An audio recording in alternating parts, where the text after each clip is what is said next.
Hello பெண்களே, welcome back to Varnalaya lifestyle channel. இன்றைக்கி இந்த வீடியோவில் சாஃப்டான பூரி எப்படி பண்ணுறதுன்னு பார்க்கலாம். கோதுமை மாவு தேவையான அளவு எடுத்துக்கோங்க. அண்ட் தென் உப்பு கொஞ்சம், அப்புறம் சோடா உப்பு கொஞ்சம் வந்துட்டு ஆட் பண்ணிக்கோங்க. கொஞ்சமாக வந்துட்டு சுகர் வந்து ஆட் பண்ணிக்கோங்க. இது நல்லா வந்து மிக்ஸ் பண்ணி கொடுத்துக்கோங்க. ஸோ மிக்ஸ் பண்ணி கொடுத்துட்டு கொஞ்சமாக வந்துட்டு ஆயில் ஆட் பண்ணி முதல்ல மாவு வந்து கொஞ்சம் லைட்டாக பிசைஞ்சு எடுத்துக்கலாம். சப்பாத்தி மாவுக்கு நம்ம நல்ல சாஃப்டாக மாவு பிசையணும். பட் பூரி மாவு பொறுத்த வரைக்கும் கொஞ்சம் வந்து டைட்டாக மாவு இருந்தால் தான் வந்து பூரி நல்லா சாஃப்டாக உப்பி வரும். ஸோ கொஞ்சம் கொஞ்சமாக வாட்டர் வந்துட்டு இதில் வந்து ஆட் பண்ணி பிசைஞ்சிக்கலாம். உங்களுக்கு உப்பு வேணும் அப்படின்னா இந்த வாட்டரில் கொஞ்சம் லைட்டாக ஆட் பண்ணி கூட இது பண்ணிங்கன்னா ஃபுல்லாக ஸ்ப்ரெட் ஆகும். நான் முன்னாடியே ஆட் பண்ணிட்டேன். ஸோ நான் போன வீடியோவில் இந்த மாதிரி டிப் போட்டிருப்பேன். ஸோ நீங்கள் அந்த டிப்பு கூட நீங்கள் ஃபாலோ பண்ணிக்கலாம். இப்போ நம்ம மாவு நல்லா பிசைஞ்சு வச்சாச்சு. மேலே வந்து எண்ணெய் ஊற்றி மாவு காயாமல் இருக்கிறதுக்காக ஊற்றி மூடி வைக்கலாம். ஒரு லிட்டு போட்டு மூடி வச்சாவே போதுமானதாக இருக்கும். இதுக்காக காட்டன் டவல் இது அந்த மாதிரிலாம் எதுவும் பெருசாக தேவையில்லை. ஒரு 15 to 20 மினிட்ஸ் மட்டும் வந்துட்டு ஊற விடுங்க.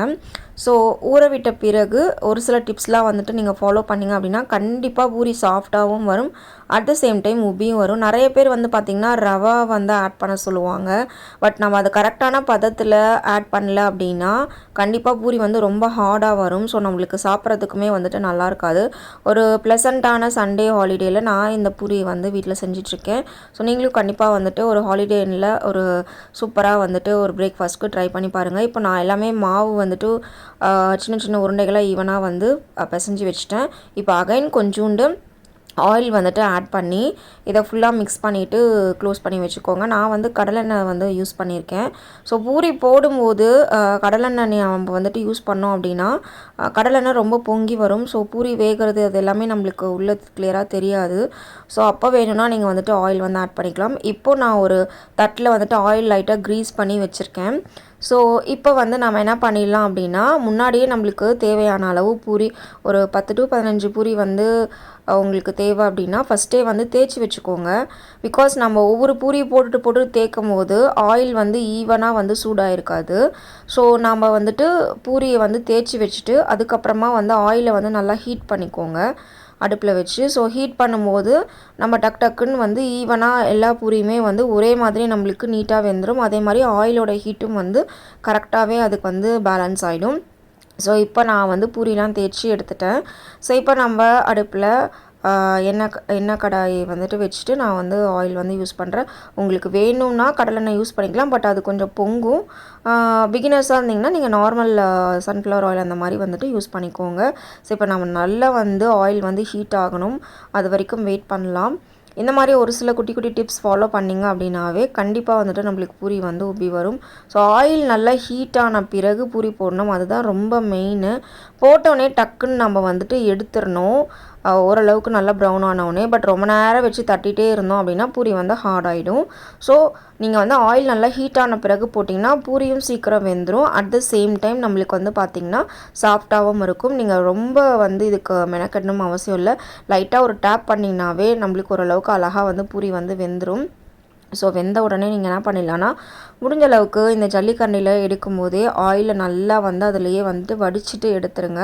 ஸோ அதுக்கப்புறம் வந்து எல்லார் வீட்லேயுமே வந்து இந்த ஜல்லடை மாதிரி ஓட்டையாக இருக்கிற பாத்திரம் வந்து இருக்கும். ஸோ அதில் போட்டிங்க அப்படின்னா அந்த பாத்திரத்துக்கு அடியில் ஒரு தோசை கடாய் வச்சிட்டிங்க அப்படின்னா தோசைக்கல் வச்சிட்டிங்கன்னா அதில் வந்துட்டு உங்களுக்கு எண்ணெயெலாம் வந்து இதாகிடும், ஃபில்டர் ஆகிடும் ஓரளவுக்கு. ஸோ உங்களுக்கு பூரி சாப்பிடும் போது ரொம்ப வந்து எண்ணெய் வந்து இதாக இருக்கிற மாதிரி தோணாது. ஸோ எப்பயுமே வந்து பூரி போடும்போது பூரி மூழ்கிற அளவுக்கு கொஞ்சம் எண்ணெய் அதிகமாகவே ஊற்றுங்க. அப்போ தான் வந்து பூரி உள்ளே மூழ்கி வரும்போது கொஞ்சம் ப்ளஃபியாக நல்லா நீட்டாக வரும். ஒரு சிலர் ஆயிலுக்காக பயப்படுவீங்க. பட் ஆயிலை வந்து நம்ம இந்த மாதிரி வடிகட்டிடலாம். பாருங்கள் இவ்வளோ சூப்பராக வந்து ப்ளஃபியாக வந்துட்டு பூரி வந்திருக்கு. நான் எதுவுமே ரவா எதுவுமே ஆட் பண்ணல. நான் லைட்டாக சோடா உப்பு மட்டும்தான் நான் வந்து கொஞ்சம் பஃபியாக வரதுக்காக ஆட் பண்ணிவிட்டேன். சமையல் சோடா ரொம்ப கம்மியாக ஆட் பண்ணிக்கோங்க, அதுவுமே ஒரு சிலருக்கு சேராது. பட் மைல்டாக ஆட் பண்ணிங்கன்னா கொஞ்சம் சாஃப்டாக இன்னுமே நல்லாயிருக்கும். ஸோ பார்த்திங்கனாவே தெரியும் மேலே நல்லா மொறுன்னு உப்பி வந்திருக்கு பூரி, உள்ளே வந்துட்டு நல்லாவே சாஃப்டாக இருக்குது. ஸோ இதே மாதிரியே நான் பேலன்ஸ் இருக்கிற எல்லா உருண்டையுமே எடுத்துகிட்டு நான் வந்து நெக்ஸ்ட்டு ரவுண்டு இப்போ வந்துட்டு நான் பூரி வந்து போட போகிறேன். ஸோ ஒரு ப்ளசண்ட்டான சண்டேயில் இந்த மாதிரி பூரி, அதுக்கு பெஸ்ட் காம்பினேஷன் மசாலா. அப்படி இல்லை அப்படின்னா சென்னா மசாலா வைக்கலாம், ரொம்ப நல்லாயிருக்கும் டிஃப்ரெண்ட்டாக. ஸோ இன்றைக்கி நான் சென்னா மசாலா கிரேவி தான் வந்து பண்ணியிருந்தேன். ஸோ இந்த மாதிரி நிறைய டிப்ஸ் வந்து நம்மளோட சேனலில் வந்து போட்டிருக்கோம். ஸோ அதோட லிங்க் எல்லாமே டிஸ்கிரிப்ஷன் பாக்ஸில் கொடுக்குறேன். ஸோ வேணுங்கிறவங்க போயிட்டு செக் பண்ணுங்கள். ஆல்ரெடி நான் சாப்பிட்டு சப்பாத்தி வீடியோ வந்து போட்டிருக்கேன். ஸோ அது நம்மளுக்கு நல்ல வியூஸ் போயிருக்கு. So thank you so much for all your support. இந்த மாதிரி இன்னும் நிறைய டிப்ஸ் வந்து தெரிஞ்சுக்கணும் அப்படின்னா கண்டிப்பாக நம்மளோட வர்ணாலயா லைஃப் ஸ்டைல் சேனலை சப்ஸ்கிரைப் பண்ணுங்கள். ஸோ இந்த வீடியோ உங்களுக்கு பிடிச்சிருந்ததுன்னா லைக் பண்ணுங்கள், ஷேர் பண்ணுங்கள். அண்ட் தென் உங்களுக்கு ஏதாவது கொயரிஸ் இருந்ததுன்னா கண்டிப்பாக கமெண்ட்ஸில் சொல்லுங்கள். எந்த மாதிரி டைப் ஆஃப் வீடியோஸ் போடலாம் அப்படின்னு உங்களோட சஜஷன்ஸுமே சொல்லுங்கள். ஸோ அப்போ தான் வந்து எங்களுக்கு கண்டினியூஸாக வீடியோ போடுறதுக்கு இன்னுமே ஒரு மோட்டிவேஷ்னலாக இருக்கும். ஸோ இந்த வீடியோவில் சொன்ன டிப்ஸ் எல்லாமே உங்களுக்கு யூஸ்ஃபுல்லாக இருக்கும்னு நினைக்கிறேன். ஸோ நம்மளுக்கு தெரிஞ்ச டிப்ஸ் தான், பட் ஒரு சில இதில் ஸ்டெப் வந்து நம்ம ஃபாலோ பண்ண மறந்துடுவோம். ஸோ கண்டிப்பாக இந்த ஸ்டெப்பை ஃபாலோ பண்ணிவிட்டு உங்களோட சஜஷன்ஸை கமெண்ட்ஸில் சொல்லுங்கள். தேங்க்ஸ் ஃபார் வாட்சிங்.